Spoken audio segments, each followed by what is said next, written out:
మొదటి 3 వచనాలు జ్ఞాపం చేసుకుందాం.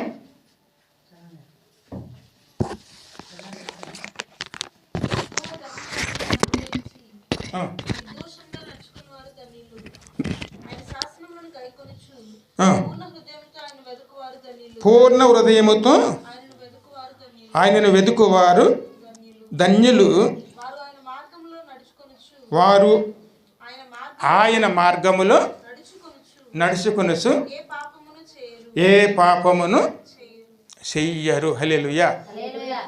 దేవుని మాటల్లోగా మనం శ్రద్ధగా తీసుకుంటే పరిశుద్ధులుగా దేవుని నడిపిస్తారు. నేనే మార్గము, నేనే సత్యము, నేనే జీవము. ఆయన మనల్ని పరలోకాన్ని నడిపించడానికి ఆయన వచ్చారండి. వాక్యము అంటే క్రీస్తు. క్రీస్తు అంటే సన్నిధి. సన్నిధి అంటే మందిరం. మందిరంలో ఏముంటుందండి? క్రీస్తు ఉంటారు. ఆయన వాక్యంలో ఉంటారు. ఆ వాక్యం ఎవరిది? దేవుని చిత్తం అండి. దేవుని చిత్తాన్ని తెలుసుకున్నాం అనుకోండి, ఖచ్చితంగా మనం అందులో ముందుకెళ్ళిపోయేవారు. ఈ మాటలో దావీదు ఇంకా ముందుకు వెళితే ఇంకో 2 వచనాలు చదవమ్మా. నీ ఆజ్ఞలను జాగ్రత్తగా గైకొనవలెనని నీవు మాకు ఆజ్ఞాపించి ఉన్నావు. ఆహా, నీ కట్టలు గైకొనినట్లు నా ప్రవర్తన స్థిరపడి ఉండిన ఎంత మేలు. నీ ఆజ్ఞలన్నిటినీ నీ లక్ష్యము చేయనప్పుడు నాకు అవమానము కలగనేరదు. హల్లెలూయా.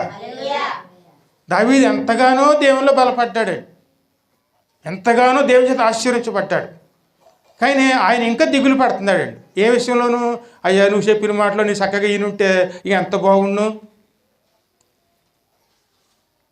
ఇంకానూ నేను నీలో వృద్ధి పొంది ఉండేవాడినే, ఇంకానూ ఆయన తృప్తి కలగటం లేదండి. కారణం ఏమిటి అంటే ఆయన దృష్టికి దేవుని ఆజ్ఞలు ఎటువంటి అండి? అత్యంత ప్రియమైనవండి. ఆ మాటల కనుక మనం కూడా అలా తీసుకున్నాం అనుకోండి, దేవుని ఎదగాలని ప్రయత్నం చేస్తాం. ఎదిగేది ఎప్పుడూ కూడా వృద్ధి చెందుతుంది. ఎప్పుడు చూడండి, ఆత్మీయ ఫలాలు రావాలని అందరు కోరుకుంటుంది. ఆత్మీయ ఫలాలు ఎలాగొస్తాయి? క్రీస్తు అనే చిగురులో మనం వృద్ధి చెందుకుంటూ ఉన్నాం అనుకోండి, చిగురు పెరిగే కొలది ఏమొస్తాయి అమ్మా?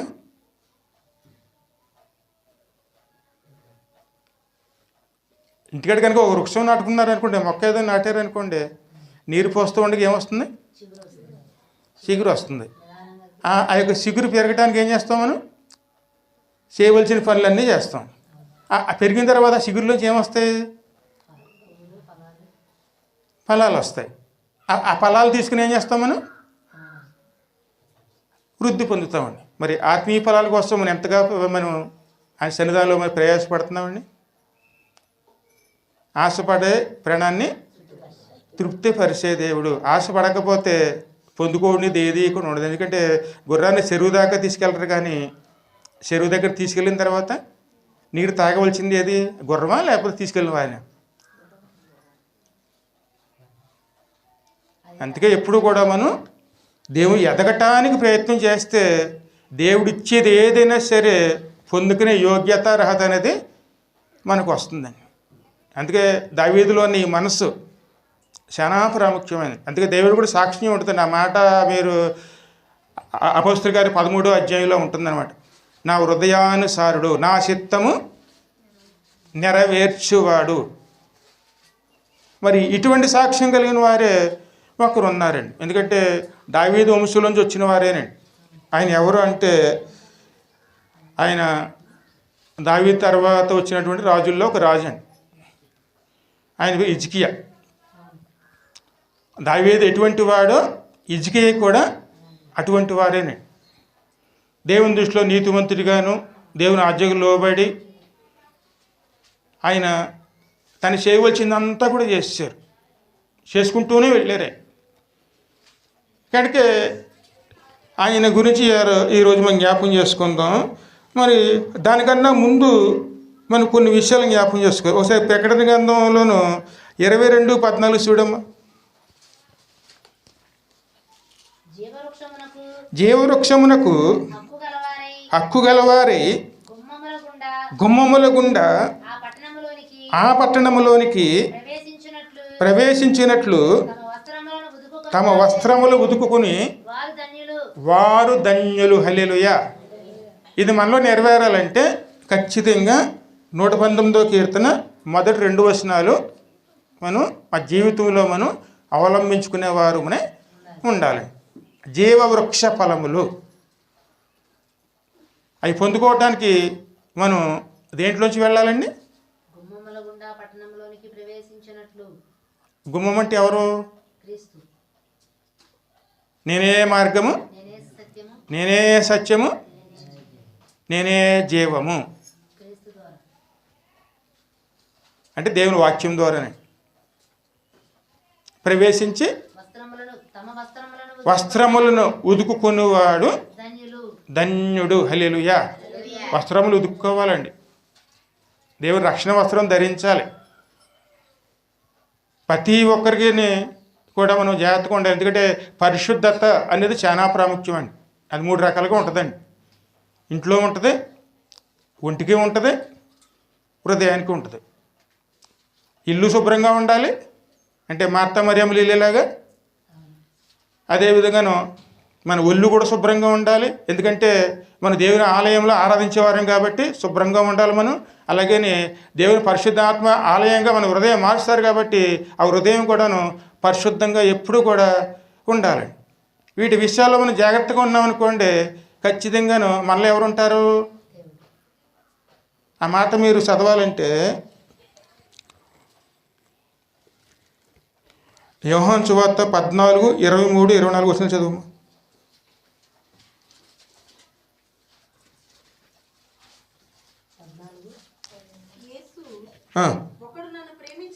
ఒక్కడు నన్ను ప్రేమించిన ఎడల వారు నా మాట గైకొనును. హల్లెలూయా. మరి ఇప్పుడు చెప్పండి, దేవుని ప్రేమించేవారు ఎవరైతే ఉన్నారో వారి చేతులు ఎత్తండి.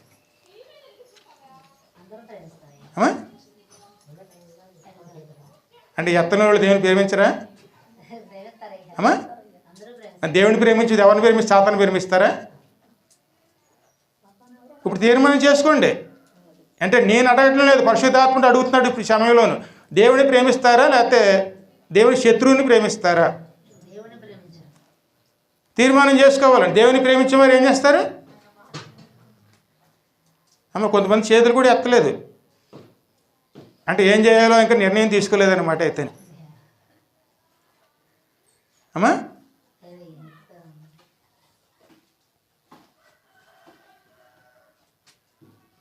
అది మీ ఆత్మీయంగా మీ ఇష్టం అండి. అది దేవుని ప్రేమించేవారు ఆయన మాట గైకొంటారు. గైకొంటే ఏం దొరుకుతుంది?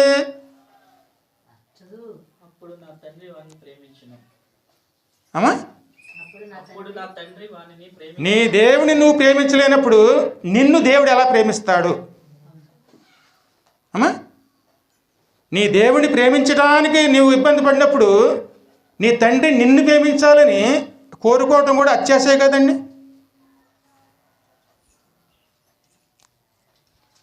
ఎప్పుడైతే దేవుని ప్రేమిస్తామో అప్పుడు మనలో ఉండటానికి, మనతో సహవాసం చేయటానికి మేము అప్పుడు ఇంకా ముషదము అప్పుడు నా తండ్రి వానిని ప్రేమించును, మేము వాని యొద్దకు వచ్చి వాని యొద్దకు వచ్చి వాని యొద్ద నివాసము చేతుము, వాని యొద్ద నివాసము చేతుము. హల్లెలూయా.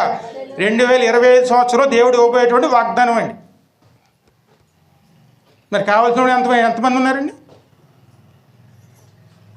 అమ్మా, మా ఇంట్లో దేవుడు ఉండాలి, పరిశుద్ధాత్ముడు ఉండాలి, కుమారుడు ఉండాలి, తండ్రిని యెహోవా ఉండాలి. ఉన్నవారు తాము ముందు సిద్ధపడాలండి. సిద్ధపాటు లేకుండా ఏది జరగదు. అంతే ఊరినే చేతులు ఎత్తమని లేదండి. తండ్రి, కుమారుడు, పరిశుద్ధాత్ముడు మన ఇంట్లో ఉండాలి అంటే ఖచ్చితంగా మనం దేవుని మాటకు లోబడి మన ఇంటిని ముందు చక్కబెట్టుకునేవారు ఉండాలండి. అప్పుడు దేవుడే మన ఇంట్లో ఉన్నప్పుడు సాతానికి ప్రవేశం ఉంటుందండి. అమ్మా, ఏమాత్రం అవకాశం ఉండదండి. అదే మాట దావీదు అంటున్నారు చూడండి. అయ్యో దేవుడు చెప్పినట్టుగా నేను ఉంటే ఎంత బాగుండు, నా ప్రవర్తన స్థిరపడి ఉంటే ఇంకా ఎంత బాగుండు, ఆయన ఆజ్ఞకి లోబడి ఉంటే ఇంకా ఎంత బాగుండు. ఎందుకంటే ఆయన ఎంత పొందుకున్నా సరేని ఇంకనూ వృద్ధి చెందాలని, ఇంకనూ బలపడాలని, ఇంకా దేవుని ఆశీర్వాదం పొందుకోవాలని ఆశపడుతూ రాసినటువంటి కీర్తన. అందుకే 119వ కీర్తన మీరు అంటారు చూడండి, ముత్యాలహారం అంటారు చూడండి. 19వ కీర్తన అంతా కూడా 119వ కీర్తన ముత్యాలహారంతో పోల్చబడుతుందండి. దీన్ని మనం శ్రద్ధగా తీసుకుని కనుక మనం దీంట్లో ఉన్నదాన్ని కూడా మనం అవలంబించుకున్నాం అనుకోండి, మనం పవిత్రంగాను పరిశుద్ధులుగాను జీవితాన్ని కట్టుకోగలుగుతామండి. అందుకే మనం ఎప్పుడు కూడాను దేవునికి లోబడే మనసు, దేవుని ప్రేమించామనుకోండి ఆయనే మనలో ఉంటారండి. ఆయనకి లోబడే మనసు కావాలి. మరి ఇటువంటి వారు ఉన్నారా అనొచ్చు. ఉన్నారండి. ఎందుకంటే హిజ్కియా గురించి మనం జ్ఞాపకం చేసుకుందాం ఈరోజు.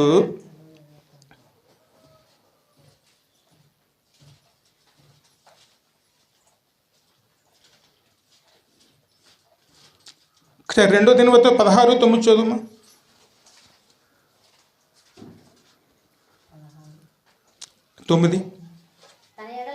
తన ఎడల యథార్థ హృదయము గలవారిని బలపరచుటకై యెహోవా కనుదృష్టి లోకమందంతటా సంచారము చేయుచున్నది. ఈ విషయమునందు నీవు మతి తప్పి ప్రవర్తించితివి గనుక ఇది మొదలుకొని సమస్యలు రావడానికి కారణం ఏమిటండి? అమ్మా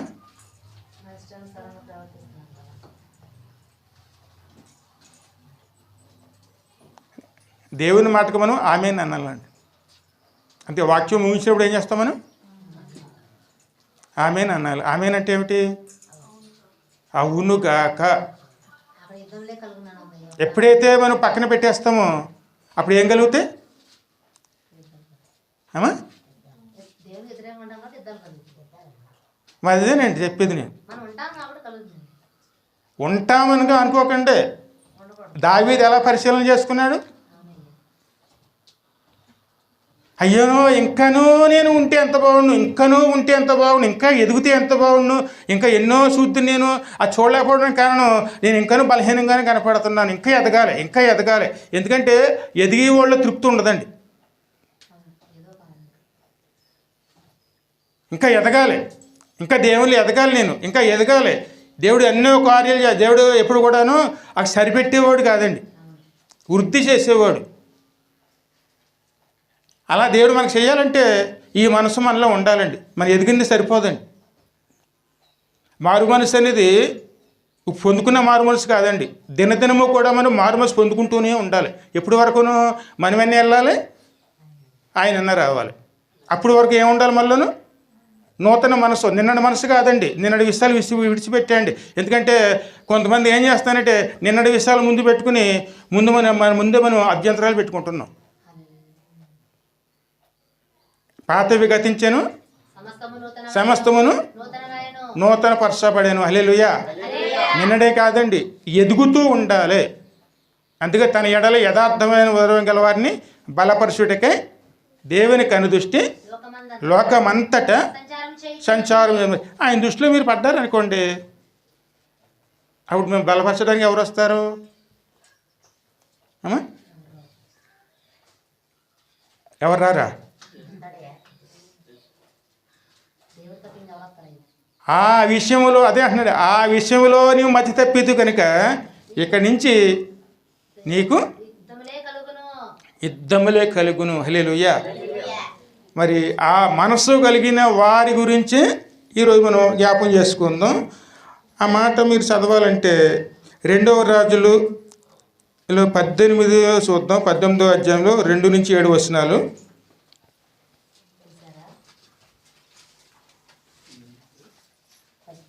రాజుల గ్రంథం 2వ రాజుల గ్రంథం 18 2 నుంచి 7 వచనాలు. అతడు ఏలును ఆరంభించినప్పుడు 25 ఏండ్లు వాడి యెరూషలేమునందు 20 సంవత్సరములు ఏలెను. అతని తల్లి జకర్యా కుమార్తె. అతడు తన పితరుడైన దావీదు చేసినట్లు యెహోవా దృష్టికి పూర్ణముగా నీతిని అనుసరించెను.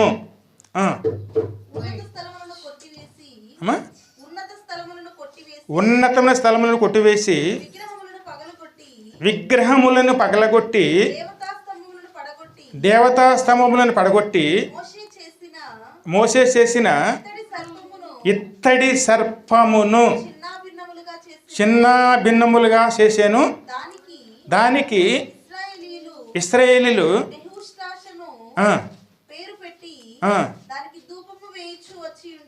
ఎందుకంటే మన దురదృష్టం ఏమంటే ఏదన్నా ఒక అద్భుతం చూసామనుకోండి, అదే దేవుడు, అదే దేవుడండి. ఆకర్షణ ఉందనుకోండి, అదే మందిరం, అదే దేవుడు. దానికోసం మనం ఏం చేస్తాం? మన మందిరాన్ని విడిచిపెట్టేస్తాం, ఈ మందిరాన్ని పూర్తిగా వదిలిపెట్టేస్తామండి. దీన్ని వృద్ధి చేసుకోం, ఎన్నో ప్రయాసాలు పడతాం. పాము కరిసిందని చెప్పి అయాల దేవుడు వాళ్ళకి సహాయం చేయడానికి ఇత్తడి సర్పం చేయించాడు. ఇత్తడి సర్పం వేపు చూసిన వారు బతుకుతారు అన్నారు. అది ఒక ప్రవచనం అండి. పాము అంటే పాపం కరిసిన వారు రెండో మరణానికి వెళ్ళవలసిందే.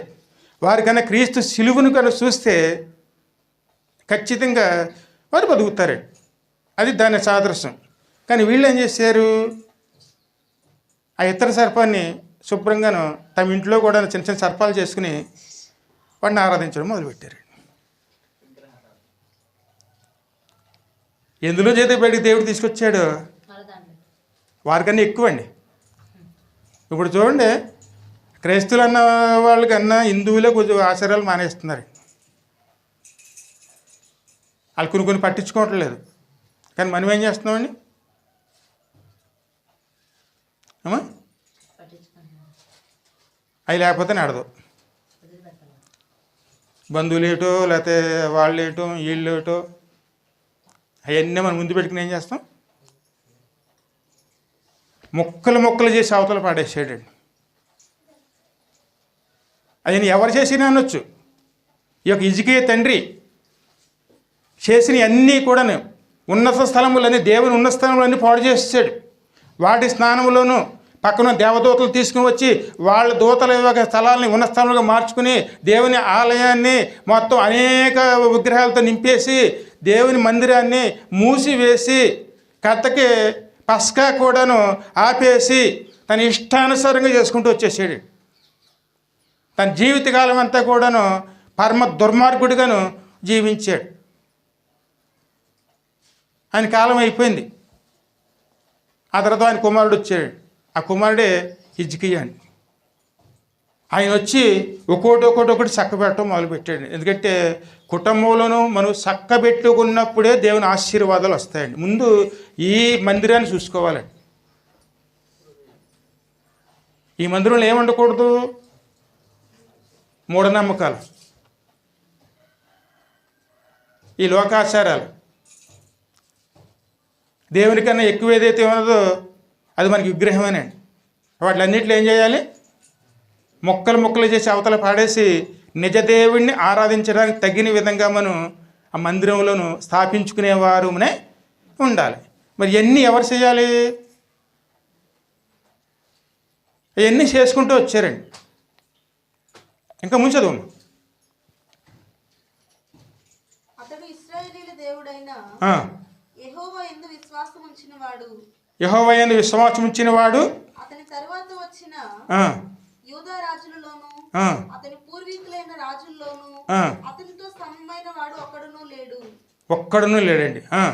అతడు యెహోవాతో హత్తుకొని ఆయన వెంబడించుటలో వెనక తీయక మోషేకు ఆజ్ఞాపించిన ఆజ్ఞలన్నిటినీ గైకొనుచుండెను. కావున యెహోవా అతనికి తోడుగా ఉండెను. ఆమేన్. మరి ఆయనకి తోడున్న దేవుడు మనకు తోడు ఉండడండి. కొన్ని విషయాలు రాజీ పడకూడదండి. రాజీ పడ్డామనుకోండి ఆశీర్వాదాలు పోగొట్టుకుంటాం. ఈ అన్ని వీటిల్లో విషయాలు నా తండ్రి చేశాడు కదా ఆయన అనుకోలేదండి. ఆయన దేవుడు ఏం చెప్పాడో అవన్నీ కూడా తోసా తప్పకుండా తాను అన్నిట్లు కూడా లోబడి దేవుని చేత ఆయన నడిపించబడుతున్నవాడే పూర్ణ హృదయముతోనూ దేవుని ఆజ్ఞల్ని సంతోషంతో తీసుకుని దేవుడు ఏం చెప్తున్నాడో అది చేయటానికి తాను ఖచ్చితంగా అండి చాలా మొండిగా ఉన్నాడండి. దేనికి లోబడలేదండి. ఎవరు ఏదో అనుకుంటారో అనుకోలేదు. ఆయన అన్నిటికీ కూడాను దేవుని చిత్తమే మొదటి స్థానాన్ని ఇచ్చాడండి. ఇంకా ముందుకు వెళితే 2వ దినవృత్తాంతంలో 28-24 చూడమ్మా.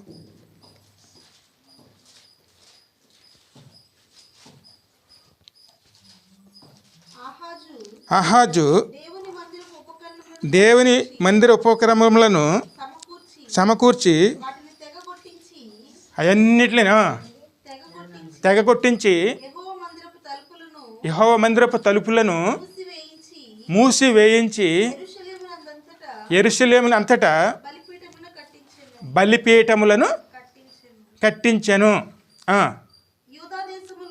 యూదా దేశములోని పట్టణములన్నిటిలోనూ అతడు అన్యుల దేవతలకు ధూపం వేయుటకై బలిపీఠములను కట్టించి తన పితరుల దేవుడైన యెహోవాకు కోపము పుట్టించెను.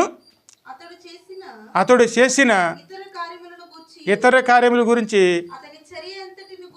అంతటి గురించి చాలా విపరీతంగా దేవునికి వ్యతిరేకంగా ప్రవర్తించాడండి. కడక ఆయన చేసిన క్రియ ఏమిటంటే మందిరం తలుపులు కూడా మూసేసాడు. మోసే వాళ్ళందరూ కూడాను చేయించినటువంటి దేవుని మందిరంలో ఉన్నటువంటి అవన్నిటిని కూడాను పోగేసి పగలగొట్టి అవన్నీ కూడా పాడు చేసేసాడు.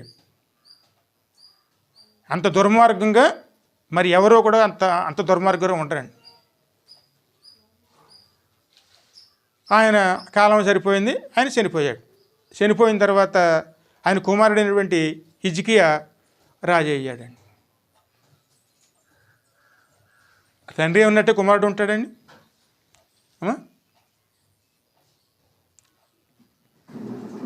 రాజు అయిన తర్వాత ఒక్కొక్క దాన్ని చక్కబెట్టడం మొదలుపెట్టాడు. ముందు మన ఇంటిని చక్కబెట్టుకున్నాం అనుకోండి ఖచ్చితంగాను దేవుడు అతని యథార్థవంతుడిగా చూస్తాడు. ఆయన ఏ విధంగా చేసుకుంటూ వచ్చారంటే తండ్రి చేసిన పొరపాట్లు అన్నిటి సరి చేసుకుంటూ వచ్చారంటే ఇదే 2వ దినవృత్తాంతంలో చూస్తే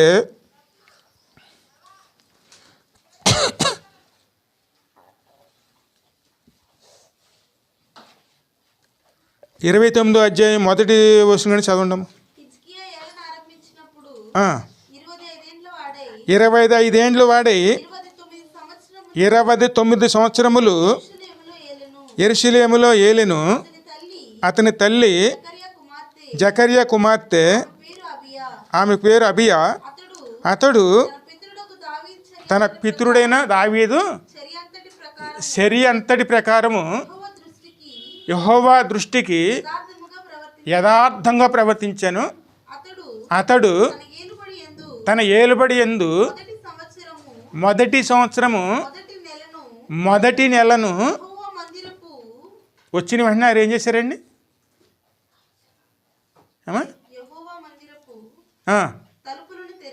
తలుపులను తెరిచి వాటిని బాగు చేసి యాజకులను లేవీయులను పిలవనంపి తూర్పుగానున్న రాచవీధిలో వారిని సమకూర్చి వారికి ఇలాగ మొట్టమొదట ఇజిక చేసిన పని ఏమిటంటే తన దేవుని మందిరం తలుపులు తెరిచాడు. ముందు లోకంలో మనకు అనేక పనులు ఉంటాయి. పరిపాలన చేస్తున్న రాజు అండి. ఎన్నో బాధ్యతలు ఉంటాయి, ఎన్నో పనులు ఉంటాయి. కానీ అన్నిటికన్నా ప్రాముఖ్యమైన పని ఏమిటి? ఆధ్యాత్మిక విషయాల్లో మనం అశ్రద్ధ చేయకూడదండి. ఆ మాటకి అర్థం ఏంటంటే, ఆధ్యాత్మిక అంటే మన తండ్రితో మన సహవాసాన్ని, ఆయన మందిరాన్ని, దేవుని సన్నిధానాన్ని మన అశ్రద్ధ ఎక్కడ లోపాలు ఉన్నాయో అవి వెంటనే మనం చక్కబెట్టుకుని సరి చేసుకున్న తర్వాతనే మిగతా విషయాలు ఆలోచించుకునేవారునే ఉండాలి. మొదటి సంవత్సరంలోనే, మొదటి నెలలోనే, మొదటి రోజులోనే ఆయన చేసిన పని ఏమిటండి? ముందు దేవుని ఆలయాన్ని, ఇది ఆత్మీయంగా తీసుకోండి, మన మొదటి రోజుల్లోనే ముందు మన హృదయమైన తలుపుని ఏం చేయాలండి? దేవుని కోసం తెరిచి శుభ్రం చేయడానికి 7 రోజులు పట్టిందండి వాళ్ళకి. మొత్తం అంటే రాజు దగ్గర ఎంతమంది ఉంటారు? 7 రోజులు శ్రమ పడ్డారండి అని శుభ్రం చేయటానికి. మన హృదయం మరి శుభ్రం చేసుకోవటానికి అంటే ఒక ఆదివారం సరిపోతుందా? ప్రతిరోజు దేవుని వాక్యం చేత ఏం చేసుకోవాలి? వాక్యమైన నీరుతోనూ శుభ్రం చేసుకోవాలండి. ఆరాధనకి యోగ్యముగా మార్చుకోవాలండి. ఆరాధనకు యోగ్యంగా మార్చుకున్నాం అనుకోండి, ఆ మందిరంలో ఎవరుంటారు? నేను మీ మధ్య నివసించినట్లు మీరు నాకు ఒక మందిరమును, నివాసమును కట్టవలెను. ఆ మాట నిర్గమాకాండంలో ఉంది కదండి. ఇంకా ఆ మాట ఎక్కడంటే 18వ అధ్యాయంలో 5వ వచనంలో ఉంటుందండి. నేను మీ మధ్య నివసించినట్లు మీరు నాకు ఒక మందిరమును, అంటే ఒక నివాసమును కట్టవలెను.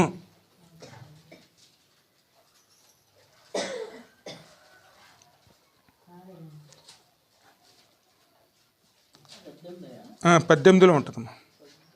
18, 19 చూడు పక్క పక్కనే ఉంటాయి.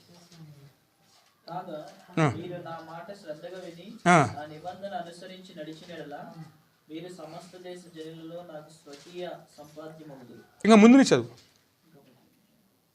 నేను మీ మధ్య నివసించినట్లు ఉంటుంది. మొదటి వస్తుంది చదువు.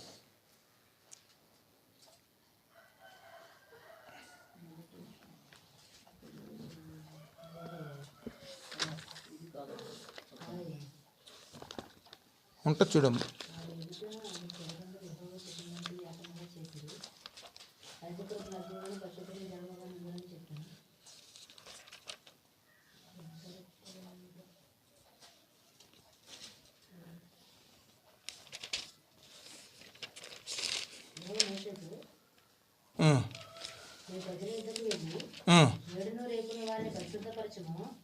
వారు తమ బట్టలు ఉడుకొని 3వ నాటికి సిద్ధముగా ఉండవలను. 3వ నాడు యెహోవా ప్రజలందరి కన్నుల ఎదుట సీనాయి పర్వతం మీద దిగి వచ్చును. ఇంత కాదమ్మా. నేను మీ మధ్య నివసించినట్లు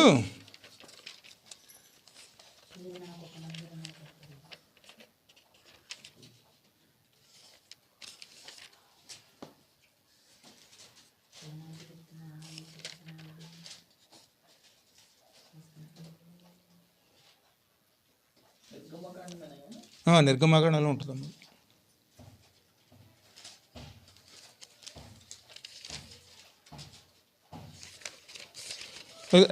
అది ఆ తర్వాత చూద్దాంలే. అందరికి తెలిసిన వాక్యం అది. ఎందుకంటే మందిరము అంటే అది దేవుడు పరిశుద్ధాత్మతో నివసించేటువంటి దేవుని మందిరం అండి. అది ముందు 2-3 సార్లు కూడా వాక్యం. నివసించున్నట్లు వారు నాకు పరిశుద్ధ స్థలమును నిర్మింపవలెను. నేను నీకు కనపరిచే విధముగా మందిరం యొక్క రూపమును దాని ఉపకరణములన్నిటిని రూపమును నిర్మింపవలెను. ఏ వచనం అది? 25:8. నేను వారిలో నివసించినట్లు నాకు ఒక పరిశుద్ధ స్థలమును నిర్మింపవలెను. నేను నీకు కనపరచు విధముగా మందిరము యొక్క ఆ రూపమును దాని ఉపకరణములన్నీ రూపమును నిర్మించవలెను. అది దేవుని కోరిక అండి. నన్ను ప్రేమించిన వారిని, ఎవరైతే నన్ను ప్రేమిస్తారో ఆజ్ఞను గైకుంటారో వారి యొద్దకి నేనును నేను నివసింతును వారితో నన్ను ప్రేమించు వారితో. ఇందాక వాక్యం చదివారు కదమ్మా, యోహాను 14 అధ్యాయంలోను. ఎవరైతే నా మాట గైకొని ఒకడు నన్ను ప్రేమించిన ఎడల ఆ, వాడు నా మాట గైకొనును. గైకొనును. అప్పుడు నా తండ్రి వారిని ప్రేమించును. ఆ, మేము వాని యొద్దకు వచ్చి మేము ఆయన వద్దకు వచ్చి వాని వద్దకు వచ్చి నివాసము చేదు. మరి ఎక్కడ నివాసం చేస్తారు? ఆలయం దేవుని హృదయమైన మందిరంలోనే. ఆ మందిరమే ఈ మందిరం అండి, దేవుడు కట్టమన్న మందిరం. ముందు మన హృదయం అనే మందిరాన్ని మనం కట్టుకున్నప్పుడు తండ్రిగా ఉంటారో, కుమారుడిగా ఉంటారో, పరిశుద్ధాత్మగా ఉంటారండి. ముందు ఈ హృదయం తలుపులు తెరవాలండి. ఇందులో కల్మసాన్ని అంతా కూడా కడిగి వేయాలి, శుద్ధి చేయాలి. ఖచ్చితంగా అక్కడ ఏం జరగాలి? నిత్య పస్కా జరగాలండి. యేసు రక్తము చేత కడగబడాలి, దానికి సిద్ధపాటు ఉండాలి. ఇవన్నీ జరగాలంటే ఒక్కొక్క దాన్ని ఏం చేయాలి? క్రమంగా మనం దాన్ని పూర్తి చేసుకునేవారునే ఉండాలి. ఏలుబడి రాగానే ఆయన మొట్టమొదటి చేసిన పని తన మందిరం విషయంలో ఆలోచించారండి. ఆ మందిరాన్ని ఏం చేస్తున్నారు? ఆయన అందరు పిలిచి ముందు అక్కడ పస్కా ఏర్పడ్డా మందు తలుపులు తెరిచాడు. తలుపులు తెరిచిన తర్వాత శుభ్రం బాగు చేయించాడు. ఎక్కడ ఏమైతే ఉన్నాయో అన్నీ బాగు చేయించాడు. ఎందుకంటే తండ్రి నాశనం చేసాడండి, అన్నీ పగలగొట్టేశాడు. ప్రతిష్ఠితమైన ప్రతి దాన్ని కూడాను అపవిత్రతో పాడు చేసేసాడు. అవన్నీ ఏం చేస్తాడు కుమారుడు? అన్నిట్లని సిద్ధం చేస్తున్నాడు. సిద్ధం చేసి అప్పుడు వాళ్ళందరూ నిర్ణయించుకున్నారన్నమాట. నిర్ణయించుకున్నప్పుడు అది చూస్తే చాలా భారమైన పని అండి. ఇంకా ముందు చదువమ్మా అక్కడ. నన్ను ప్రేమింపని వాడు ఒక నిమిషం 2 దినవృత్తాంతములను. లేవీయులారా, లేవీయులారా, నా మాట ఆలకించుడి. నా మాట ఆలకించుడి. ఇప్పుడు మిమ్మల్ని మీరు ప్రతిష్ఠించుకొని మిమ్మల్ని మీరు ప్రతిష్ఠించుకుని పితరుల దేవుడైన ఆ, యెహోవా మందిరాన్ని ప్రతిష్ఠించి ప్రతిష్ఠించి పరిశుద్ధ స్థలములో నుండి పరిశుద్ధ స్థలములో నుండి నిషిద్ధ వస్తువులన్నిటినీ నిషిద్ధ వస్తువులన్నిటినీ బయటికి కొనిపోవుడి. మన పితరులు ద్రోహులై మన దేవుడైన ప్రభు దృష్టికి చెడు నడతలు నడిచి ఆయనను విసర్జించి ఆయన నివాసమునకు అందుకే వాళ్ళు ఏం చేశారమ్మా?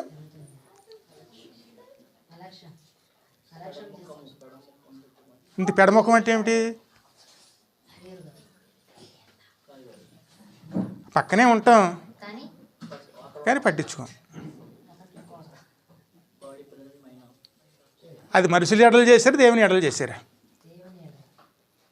మరి ఆశీర్వాదాలు ఎలాగ వస్తాయండి? యెహోవా దృష్టికి చెడు నడతలు నడిచి ఆ, ఆయనను విసర్జించి ఆయన నివాసమునకు పెడముఖము పెట్టుకుని. నివాసం మరి దేనికి మనం అశ్రద్ధ చేసుకుంటున్నాం? దేనికి మన ముఖాన్ని తిప్పుకుంటున్నాం? మన దేనికి దూరం అవుతున్నాం? ఒకసారి ఆలోచించుకుంటే మనకు అర్థమవుతుందండి అమ్మా.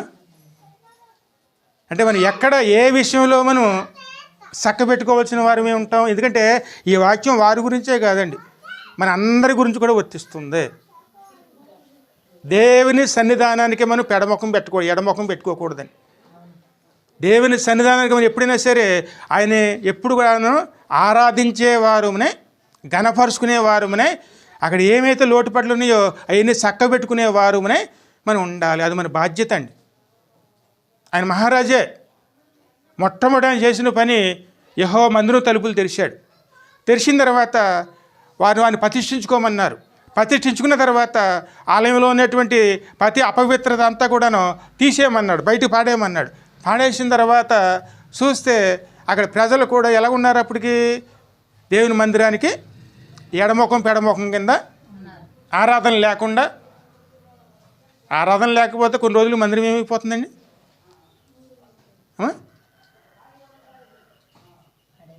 ఆత్మతో సత్యంతో ఆరాధించకపోతే కొన్ని రోజులకి ఏమైపోతుంది?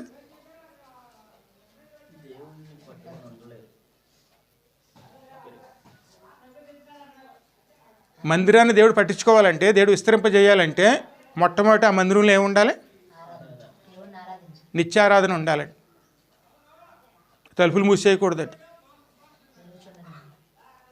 దేవుడు చెప్పేది ఈ మందిరం విషయమే కాదండి, ఈ మందిరం విషయం కూడా.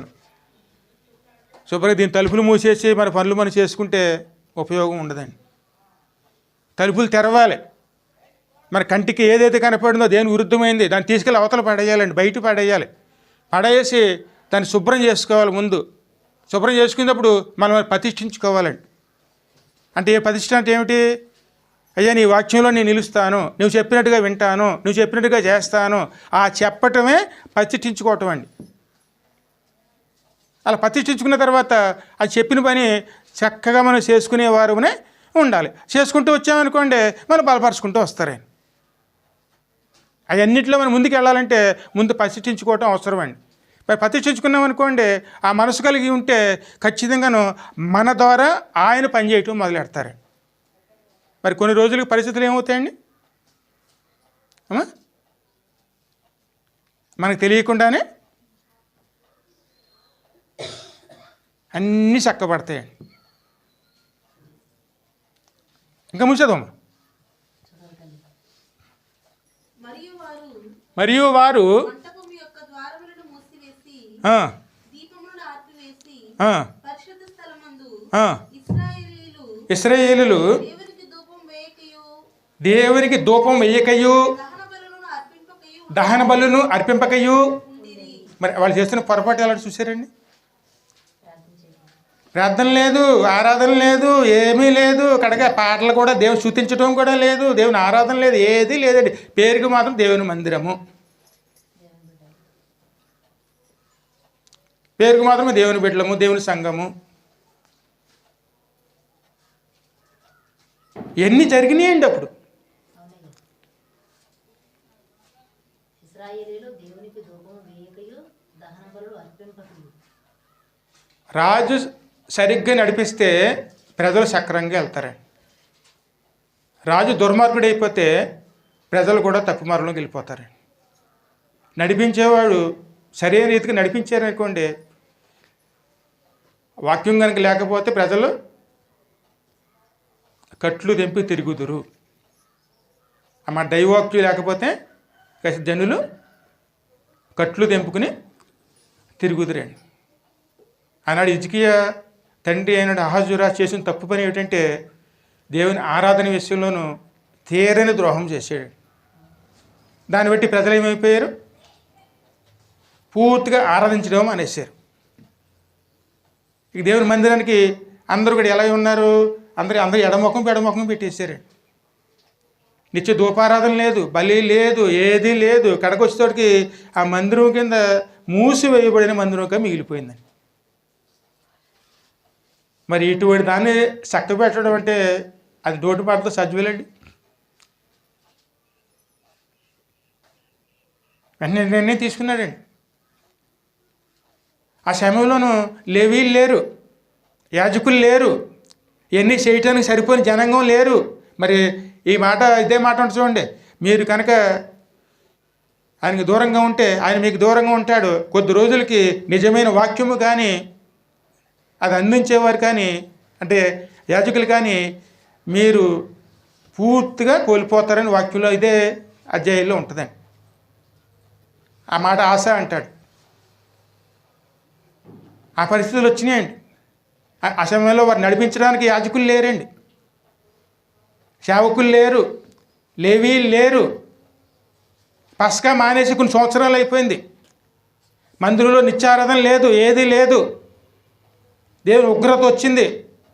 కడకే రాజు, సిరియా రాజు వచ్చి యుద్ధం చేసి వాళ్ళలో ఉన్నటువంటి బలిష్ఠులైనటువంటి పిల్లలందరినీ ఎత్తుకుపోయాడు. అందరూ కూడాను ఆ సమయంలోనూ ఆ రాజు దగ్గర చెరసాలలో ఉన్నారండి. ఏ కుటుంబంలో చేసినారే ఒకళ్ళు ఇద్దరు బందికానంలో ఉన్నారు. ఏ కుటుంబ శాంతి సమాధానం లేదు. ఇటువంటి పరిస్థితుల్లోనూ ఆ రాజు స్థానంలోనూ ఆయన కుమారుడు రాజుగా వచ్చాడండి. రాజు మంచోడైతే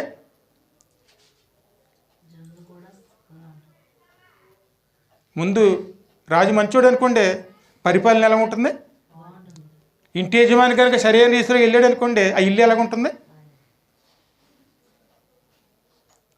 ఎప్పుడు ఇంటి యజమాని మీద ఎప్పుడు కూడా కుటుంబం నడిపించుకోవటం అంటే ఆధ్యాత్మికంగా నడిపించాలి. అదేవిధంగాను ఈ లోకంలో బతకడానికి కూడా సరైన రీతిలో నడిపించుకునేవారునే ఈ రెండు బాధ్యతలు ఉంటాయండి. ఆధ్యాత్మికంగా అనేది ఎప్పుడు కూడా మనం అశ్రద్ధ చేసుకోకూడదు. దేవుని అశ్రద్ధ చేసుకున్నాం అనుకోండి, ఆ తర్వాత దాని విషయంలో ఎంత కోల్పోతాం అనేది ఆ తర్వాత క్రమక్రమంగా మనకి అన్నీ కనపడతాయి. ఇంకా ముంచదమ్మ. అందుచేత యెహోవా యూదా వారి మీదను కోపించి మీరందరూ చూస్తున్నారు కదా,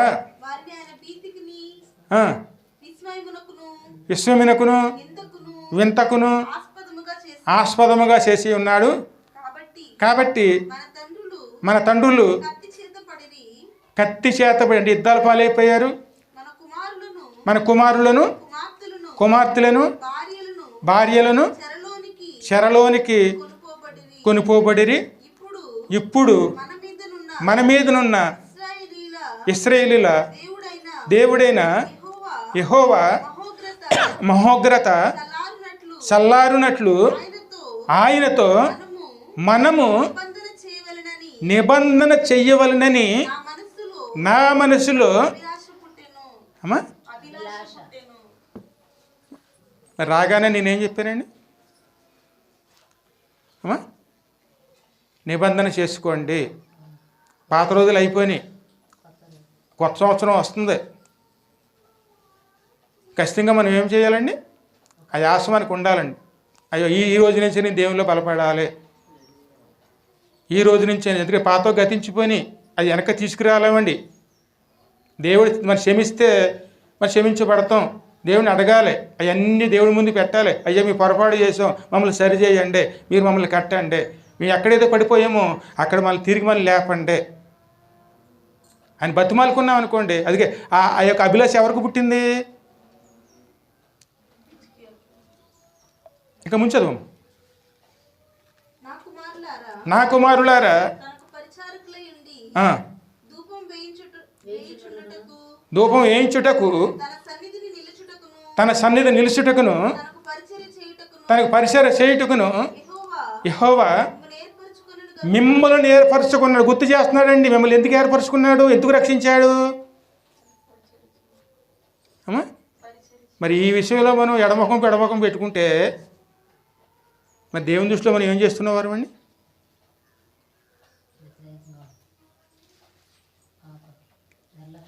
చిన్న చిన్న పొరపాట్లుగా మనం మొదలు పెట్టుకుంటే ఆ పొరపాట్లు ఏమైపోతాయండి? అగ్గిపుల్ల చిన్నదే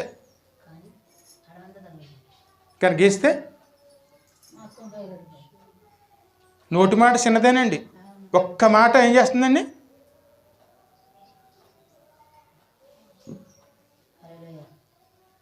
ఎప్పుడు కూడా మనం చాలా జాగ్రత్తగా ఉండాలండి. ఆధ్యాత్మిక విషయంలో మనం చాలా జాగ్రత్తగా ఉండాలి, కట్టుకోవాలి.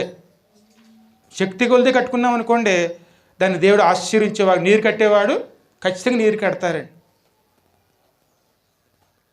వెంటనే వచ్చి రాగానే ఆయన చేస్తూనే పని అండి. ఇంకా ముంచదాం. గనుక అశ్రద్ధ చెయ్యకుడి. హల్లెలూయా. ఇక్కడ మరి ఏ నిర్ణయం తీసుకోవాలి? అశ్రద్ధ మేము చెయ్యము, నీలోనే ఉంటాము, మేము నీలోనే మేము స్థిరపరచబడతాం, నీలో కట్టబడతాము. మనం అర్పించుకోవటం అని ప్రతిష్ఠించుకోవటం అంటే అప్పుడు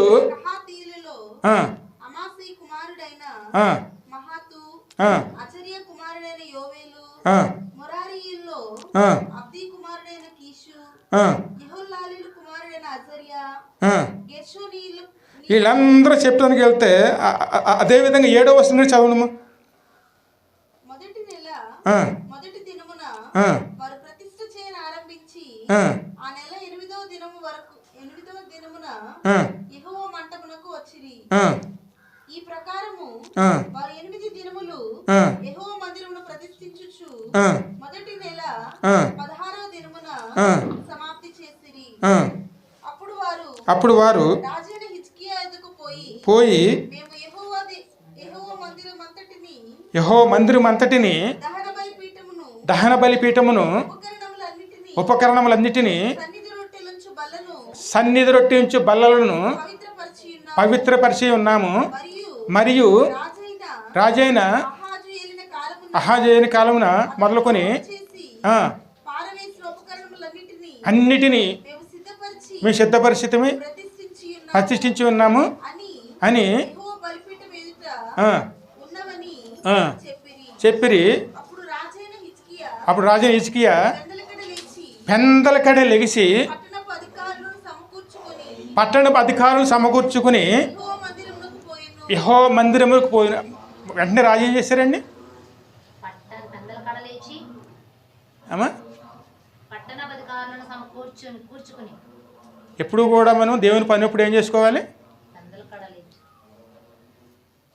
పెందలకడే లేక, ఎందుకంటే అది దేవుని పని, అది మన పని కాదండి, మన దేవుని పని. కాబట్టి మనం పెందలకడ లేచి ఆ పనిలో మనం ముందుకెళ్ళేవారునే. ఇంకా ముంచదమ్మా. రాజ్యము కొరకును పరిశుద్ధ స్థలము కొరకును యూదావారి కొరకును పాప పరిహారార్థ బలి చేయుటకై 7 కోడెలను 7 పొట్టేళ్లను అవన్నీ సిద్ధం చేశాడు. పస్కా మళ్ళీ ఆరంభించాడు. ఏదైతే ఆపేశారో మళ్ళీని ఆయన ఆరంభించారండి. ఏదైతే దేవుని మందిరాల్లో మనం ఆపేసుకున్నామో అవన్నీ మనం సిద్ధం చేసుకున్నాం అనుకోండి, మనం నడిపించుకున్నాం అనుకోండి, ఖచ్చితంగా దేవుడు మనకి తోడై ఉంటారండి. ఎందుకంటే దేవుడు నడిపించినప్పుడు ఏదైనా సరే సాధ్యమేనండి.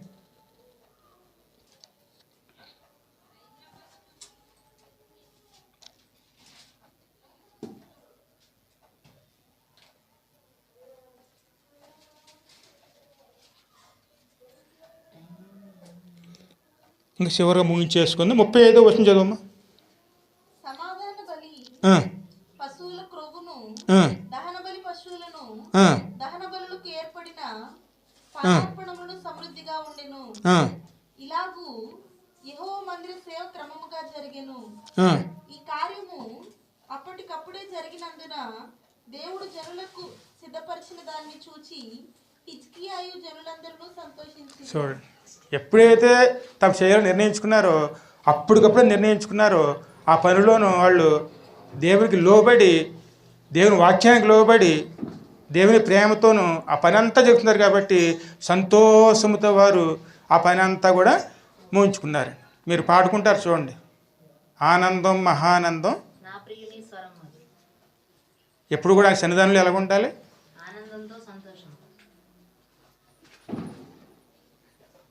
ఆనందం మహానందం నా ప్రియుని స్వరం మధురం ముఖము మనోహరా ప్రియుని ముఖము మనోహరం ఆనందం మహానందం నా ప్రియుని స్వరం మధురం ముఖము మనోహరా ప్రియుని ముఖము మనోహరం వేడుకతో విందుశాలకును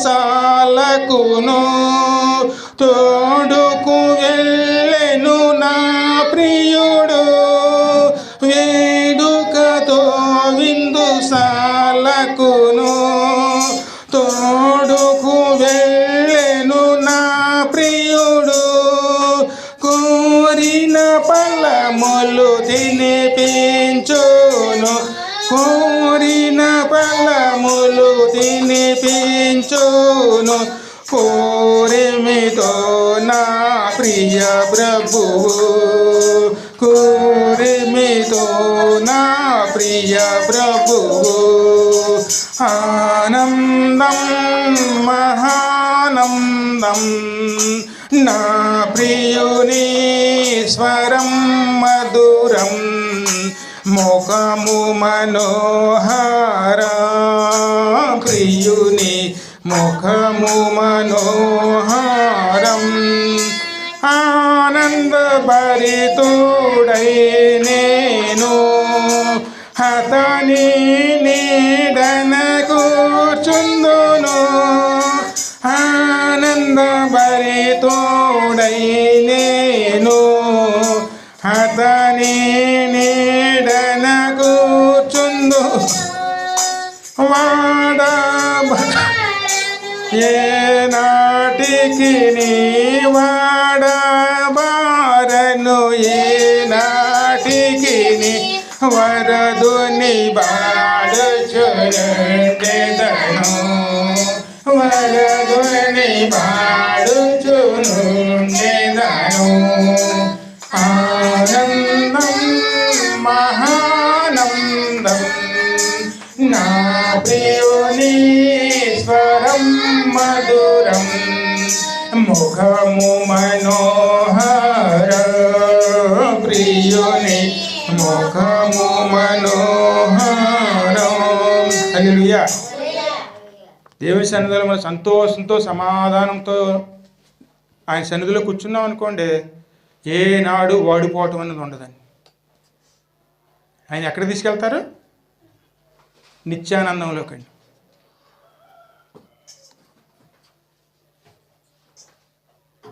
ఖచ్చితంగా దేవుని సమాధానం, దేవుని ఆశీర్వాదం వారి మధ్యన ఏలుబడి చేస్తుందండి. అది ఇవ్వటానికే యేసయ్య ఈ లోకానికి వచ్చారు. ఆయన ముఖదర్శనం చేయాలండి. ఆ సన్నిధానంలో కూర్చోవాలి. ఆయన లోమున సేద తీర్చుకునేవారునే. అందుకే ప్రయాసపడ భారాల మోస్తున్న సమస్త జనులారా నా యొద్దకు రండి, నేను మీకు విశ్రాంతిని కలగజేస్తాను. హల్లెలూయా. ముందుకు వెళదాం.